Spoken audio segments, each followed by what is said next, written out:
Romeo 9 باب پہلی آیت سے 18 آیت تک، صفحہ نمبر 147، پیج نمبر 147۔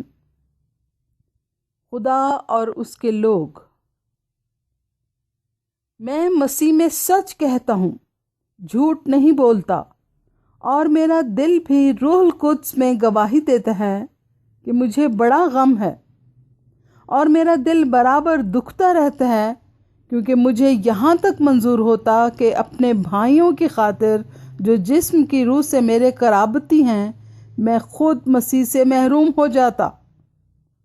وہ اسرائیلی ہیں، اور لیپالک ہونے کا حق اور جلال اور عہود اور شریعت اور عبادت اور وعدے انہی کے ہیں، اور قوم کے بزرگ انہی کے ہیں، اور جسم کے روح سے مسیح بھی انہی میں سے ہوا، جو سب کے اوپر اور اب تک خدائے محمود ہے۔ آمین۔ لیکن یہ بات نہیں کہ خدا کا کلام باطل ہو گیا، اس لیے کہ جو اسرائیل کی اولاد ہیں وہ سب اسرائیلی نہیں، اور نہ ابراہیم کی نسل ہونے کے سبب سے سب فرزند ٹھہرے، بلکہ یہ لکھا ہے کہ اسحاق ہی سے تیری نسل کہلائے گی۔ یعنی جسمانی فرزند خدا کے فرزند نہیں، بلکہ وعدہ کے فرزند نسل گنے جاتے ہیں، کیونکہ وعدہ کا قول یہ ہے کہ میں اس وقت کے مطابق آؤں گا اور سارا کے بیٹا ہوگا۔ اور صرف یہی نہیں، بلکہ ربکہ بھی ایک شخص یعنی ہمارے باپ اسحاق سے حاملہ تھی، اور ابھی تک نہ تو لڑکے پیدا ہوئے تھے اور نہ انہوں نے نیکی یا بدی کی تھی، کہ اس سے کہا گیا کہ بڑا چھوٹے کی خدمت کرے گا، تاکہ خدا کا ارادہ جو برگزیدگی پر موقوف ہے اعمال پر مبنی نہ ٹھہرے، بلکہ بلانے والے پر۔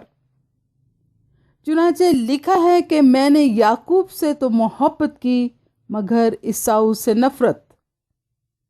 پس ہم کیا کہیں؟ کیا خدا کے ہاں بے انصافی ہے؟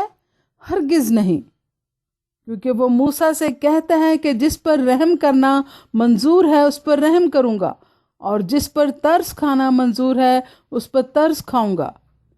بس یہ نہ ارادہ کرنے والے پر منحصر ہے، نہ دوڑ دھوپ کرنے والے پر، بلکہ رحم کرنے والے خدا پر۔ کیونکہ کتاب مقدس میں فرعون سے کہا گیا ہے کہ میں نے اسی لیے تجھے کھڑا کیا ہے کہ تیری وجہ سے اپنی قدرت ظاہر کروں، اور میرا نام تمام روئے زمین پر مشہور ہو۔ پس وہ جس پر چاہتا ہے رحم کرتا ہے، اور جسے چاہتا ہے اسے سخت کر دیتا ہے۔ آمین۔ پاک کلام کے پڑھے اور سنے جانے پر خدا کی برکت ہو، اور سب سننے والوں کو بہت برکت ملے۔ آمین۔